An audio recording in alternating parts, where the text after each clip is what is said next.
साल, पूरे 5 साल।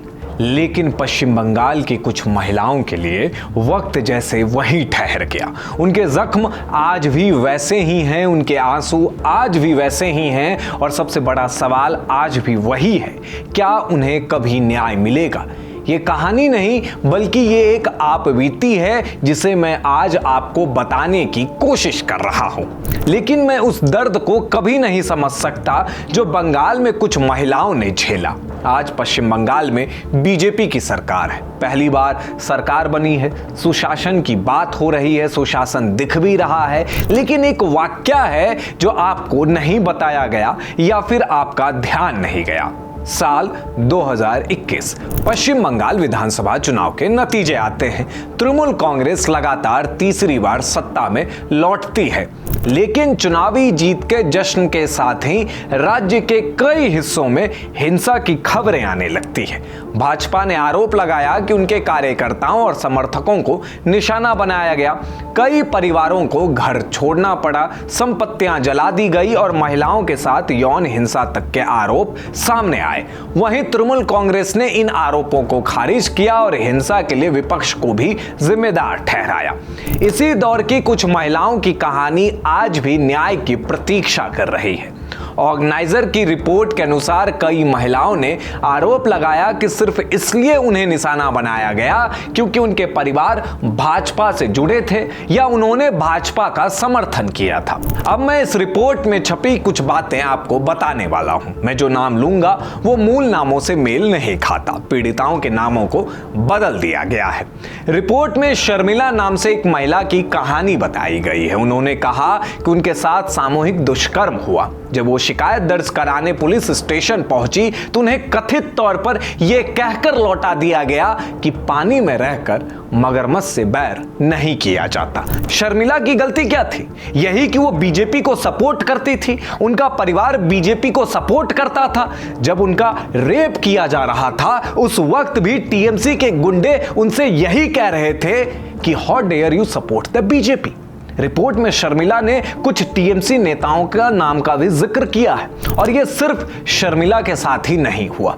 इसी तरह पिंकी नाम की अनुसूचित जाति की एक महिला का आरोप है कि भाजपा की पोलिंग एजेंट होने के कारण उनके साथ यौन हिंसा की गई। पिंकी से उस टीएमसी के गुंडों ने यह कहा था कि जैसे तुम्हारी हिंदू देवी काली नंगी है वैसे ही तुमको नंगा करेंगे। ये बातें जब मैं आपको बता रहा हूं तो मेरे रोंगटे खड़े हो गए हैं। मैं उस दर्द, उस पीड़ा को अनुभव तो नहीं कर सकता, लेकिन समझ पा रहा हूं कि किस हद की क्रूरता उन महिलाओं के साथ की गई, सिर्फ और सिर्फ बीजेपी को समर्थन देने के लिए।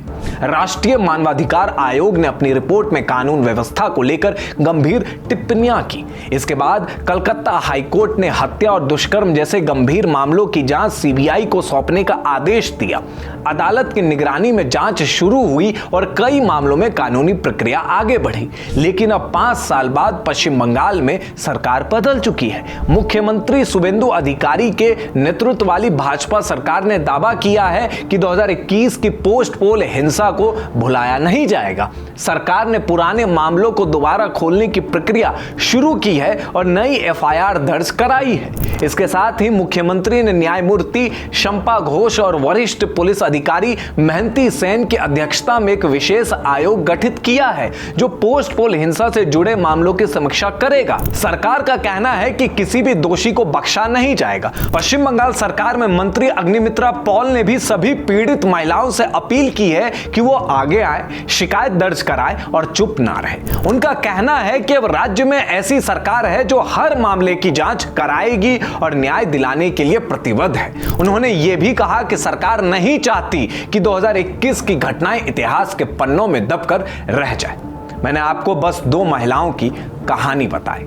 सच तो यह है कि साल 2021 के पोस्ट पोल वायलेंस के वक्त सैकड़ों महिलाओं के साथ यह क्रूरता की गई।